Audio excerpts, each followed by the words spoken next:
તમે જોઈ શકો છો આ વિભાગની અંદર વાનગી સ્પર્ધા ગોઠવી છે, જ્યાં જુદી જુદી વાનગીઓ લઈ અને બાળકો આવ્યા છે। અહીંથી શરૂઆત કરશું। આ બેન શું લઈને આવ્યા છો? શું નામ છે તમારું? વાહ, હાંડવો લઈને આવ્યા છો।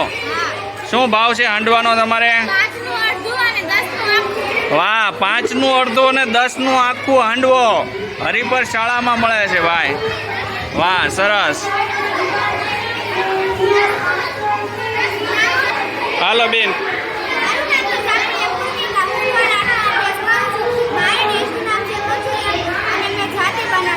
શું બનાવ્યું છે? મંચુરિયમ। વાહ, જાતે બનાવ્યું છે? વાહ, સરસ બનાવ્યું છે। અને શું ભાવ છે ડીશનો?